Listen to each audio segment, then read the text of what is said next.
Alors pourquoi est-ce que la plupart des femmes ressentent cette dualité par rapport à leur culture d'origine? Souvent, c'est que ces cultures d'origine ont un côté très exclusif en fait. Et la culture est très présente. Donc il y a un poids en fait dans le fait d'incarner cette culture et d'être la représentante de cette culture. Moi je suis d'origine algérienne et c'est vrai que je l'ai senti dans mon éducation ou dans mon apprentissage qu'il y a cette tradition qui est là, qu'il faut perpétuer, à laquelle il faut faire honneur, parce qu'il y a souvent dans ce genre de culture, en tout cas je vais parler que pour la mienne, il y a une notion d'honneur et de déshonneur. Donc on hérite déjà de ça dans sa lignée, et puis on peut crouler en fait sous le poids de cette culture.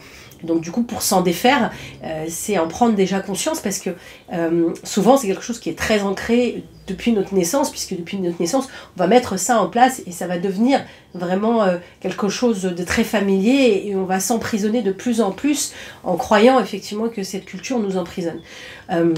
Moi, je sais que ce qui m'en a vraiment libérée, c'est encore une fois d'en prendre l'essence, c'est-à-dire de prendre ce qui était très important dans la culture et d'en voir la richesse, et de comprendre aussi qu'est-ce que ça offrait en fait en termes d'apprentissage et d'ouverture. Et je me suis rendu compte, en fait, j'ai commencé à l'époque où j'étais organisatrice de mariage, et où donc je me suis spécialisée dans l'organisation de mariages orientaux et mixtes, mais j'étais surtout calée sur le Maghreb, et je me suis intéressée vraiment, par exemple en Algérie, aux costumes traditionnels. Je suis partie regarder les différents costumes qui existaient. Il y en avait énormément déjà pour un pays comme l'Algérie. Il y en a une diversité qui est assez impressionnante. En mettant un costume, tu identifies la région. Et c'est vrai que j'ai commencé à comprendre en fait la symbolique en fait qu'avait ce costume-là. C'était pas uniquement le costume tel qu'il était, c'est vraiment tout ce qu'il représentait. Et bizarrement, ça a eu l'effet inverse chez moi. C'est-à-dire que ça a eu l'effet de m'ouvrir là où je pensais être enfermée dans une culture. Ça m'a permis de m'ouvrir et de dire waouh, en fait, il y a toute une histoire derrière l'histoire. C'est pas ce qu'on m'a dit, et ça m'a permis de recadrer en fait les enseignements ou les partages que j'avais eus. Par exemple, je me souviens que il y avait certaines tenues, par exemple pour celles qui connaissent, qui s'appelle le karako, qui est une veste brodée avec des fils d'or.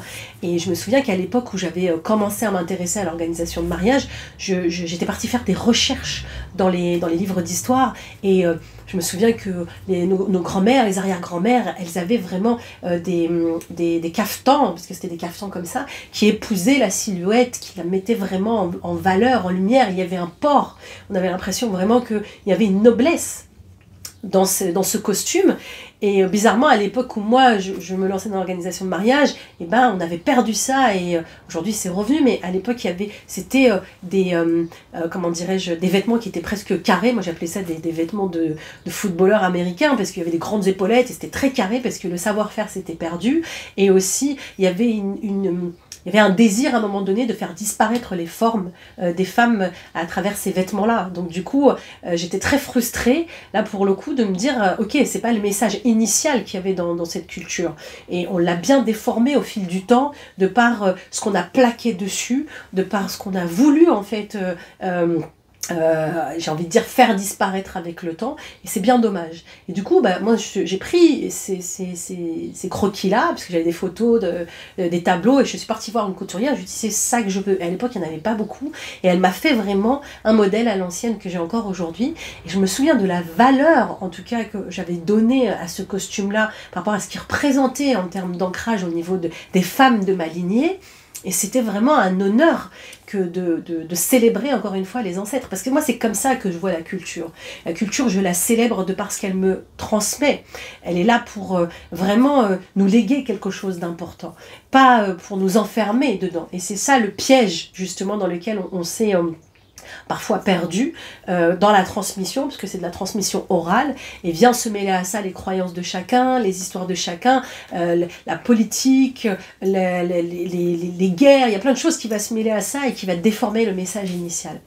Et c'est ça que je propose aujourd'hui dans ces vidéos, c'est vraiment d'aller se réconcilier avec ce qu'on a de plus beau dans nos origines, dans notre culture, pour pouvoir s'élever à quelque chose encore de plus profond. Parce que ce sont des étapes comme ça qui sont pour moi indispensables pour pouvoir aller à la rencontre de soi-même.